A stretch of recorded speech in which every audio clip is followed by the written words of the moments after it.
Hi అండి, welcome back to our channel. నేను Bhavani. Video చూస్తున్న అందరూ బాగున్నారా? నేనైతే బాగున్నానండి.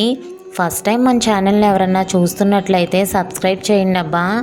అలానే మర్చిపోకుండా లైక్ చేసి వెళ్ళండి ఈ వీడియోకి. ఇంకా ఈ వీడియో వచ్చేసి నిన్న రాముస్వామి వాళ్ళ ఇంటి దగ్గర హనుమాన్ చాలీసా, అలానే స్వాములకి భిక్ష, సాయంత్రం భజన అయితే జరిగాయి. ఇంకా అక్కడికి వెళ్ళటానికి నేను ఒక్కదాన్నే ఉన్నాను. అందుకనే ఒక్కదాన్నే వెళ్ళలేనని చెప్పి మా వారు ఆల్రెడీ టిఫిన్ చేయటానికని అక్కడికి వెళ్ళారండి. ఇంకా ఆయన్ని రమ్మని ఫోన్ చేశాను. ఇంకా ఆయన వచ్చి నన్ను తీసుకువచ్చి అయితే దింపారు. ఇంకా నేను ఇక్కడికి వచ్చేసరికి చాలీసా అయితే జరుగుతుంది. చాలీసాకి కావాల్సిన, స్వామివారికి కావాల్సిన నైవేద్యాలు అయితే ప్రిపరేషన్స్ జరుగుతున్నాయి. దానిలో నేను కూడా ఒక చేయి వేసాను అనుకోండి. నైవేద్యాల ప్రిపరేషన్ అయిన తర్వాత టిఫిన్ చేయడానికని బయటకు వచ్చాము. ఇంక ఇక్కడైతే తమ్ముడు అవుతాడు, తను వీడియో తీస్తున్నానని తను దాక్కుంటున్నాడు. అందుకని కొంతసేపు నవ్వుకున్నాను. ఆ తర్వాత టిఫిన్ చేయడానికైతే వచ్చానండి. ఇక్కడ ఇడ్లీ అలానే ఉప్మా పెట్టారు. ఇక్కడ స్వామివారి అలంకారం అది అయితే నాకు చాలా బాగా నచ్చిందండి. ఇంకా పని అంతా అయింది కదా, ఇంటికి వద్దాం అనుకున్నాను.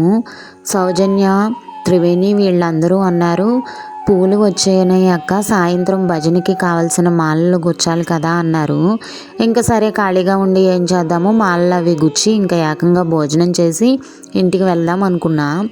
ఇంకా అందుకనే మాలలు అయితే గుచ్చామండి.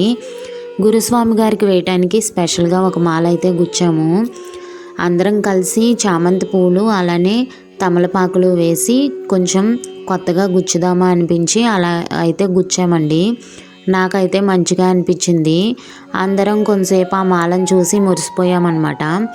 కామెంట్ సెక్షన్లో షేర్ చేయండి మాల అయితే ఎలా ఉందో. ఇంకా మాలలు గుచ్చడం అయ్యేసరికి చాలీసా కూడా అయిపోయిందండి. ఇంకా స్వామివారి తీర్థప్రసాదాలు తీసుకుని భోజనం అయితే చేయటానికి వెళ్ళాము. భోజనం చేసి ఇంకా ఇంటికి వచ్చేటప్పుడు కృష్ణక్క వాళ్ళ ఇంట్లో కూడా భిక్ష ఉందంట, కొంచెం బొట్టు పెట్టి రావాలి, వెళ్తావా అని అడిగింది. ఇంకా కాదనలేక సరే అని ఒప్పుకున్నాను. ఇంటికి వచ్చిన తర్వాత కొంతసేపు రెస్ట్ తీసుకుని తేజ నేను వెళ్ళి బొట్టు పెట్టొచ్చామండి.